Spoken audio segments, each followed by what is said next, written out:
tavuprāt, sabiedrībai būtu jāiesaistās šādos konkursos, projektos? Es domāju, nevis sabiedrībai jāiesaistās, sabiedrība ir jāiesaist, jo sabiedrība ir tāds plastelīns, ko veidot vēl publika. Un kā tu viņu saveido, tāda viņa arī ir. Un līdz ar ko konkursu organizētājiem ir, jāmācās un jāuzzina, kā piesaistīt vairāk publikas uzmanības un tā tālāk. Lieta par pirmo, malači viņi mēģina un dara un gūst kaut kāds rezultāts, jo rezultāts ir vienmēr būs pēc kuras darbības indeksa. Mēs viņu saucam par veiksmi vai par neveiksmi, vai rezultāts vai laime vai vienalga kas. Tas nāk pēc kaut kādas rīcības, jo ja nav rīcības, tad nav nekas. Tad kādu tu paredzi nākotni Bliesku pirmo konkursu dalībniekiem? Tas ir atkarīgs no viņiem. Es viņiem neko nevaru paredzēt. Tā paredzēšana, tāda muļķīga padarīšana. Tas ir atkarīgs no cilvēku paša. Visa mana nākotne ir atkarīga no manas paša. Visa tavu nākotne ir atkarīga no tevs paša. Visu grupa ēnu solistu nākotne ir atkarīga no viņa paša. Tā kā es domāju, ka tas ir tīri.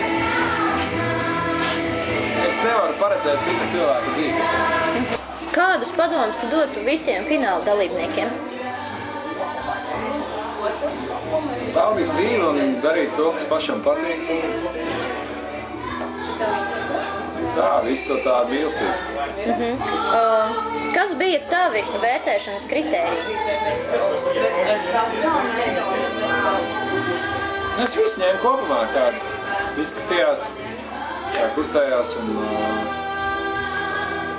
kā dziedāja, protams, un skati un kā komunicēja publika. Tas jau tā, man liekas, svarīgi. Kā tu vērtē vispār šādus projektus kā Bliesku pirmie?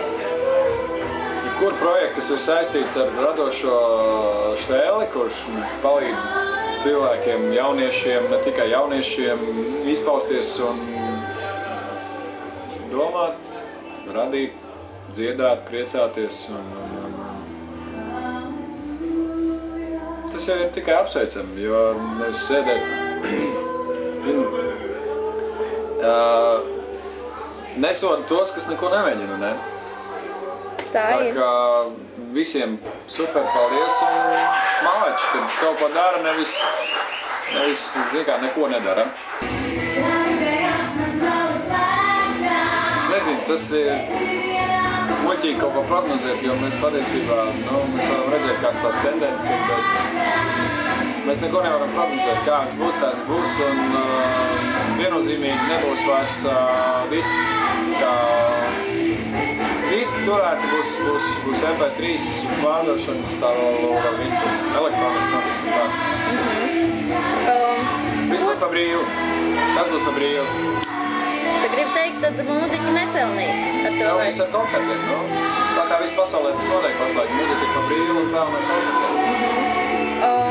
Ko tu gribētu ieteikt, ja pateikt citiem cilvēkiem, kuru dzīvē mūzika ieņem ļoti nozīmīgu vietu? Lai viņi take it easy, viss ir kārtībā, tas ir labi, ka ieņem vietu un nav jau tikai mūzika, ir arī pārējās lietas, ir vajadzīgs un kas papildina tā mūzika. Viss tas, kas liekas nopietnis no sākuma, viss tur sejas, man māksla un tā, take it easy, brīvi čaļi. Ka viss notiek brīvi, tad arī brīvi viņi uztver un forši tā. Paskatāmies uz lielajiem grandiem kaut vai Pols Makartnī šitā spēlē ģitāru. Taču nē, viņš brīvi to dara un tā. Mācamies no lielajiem.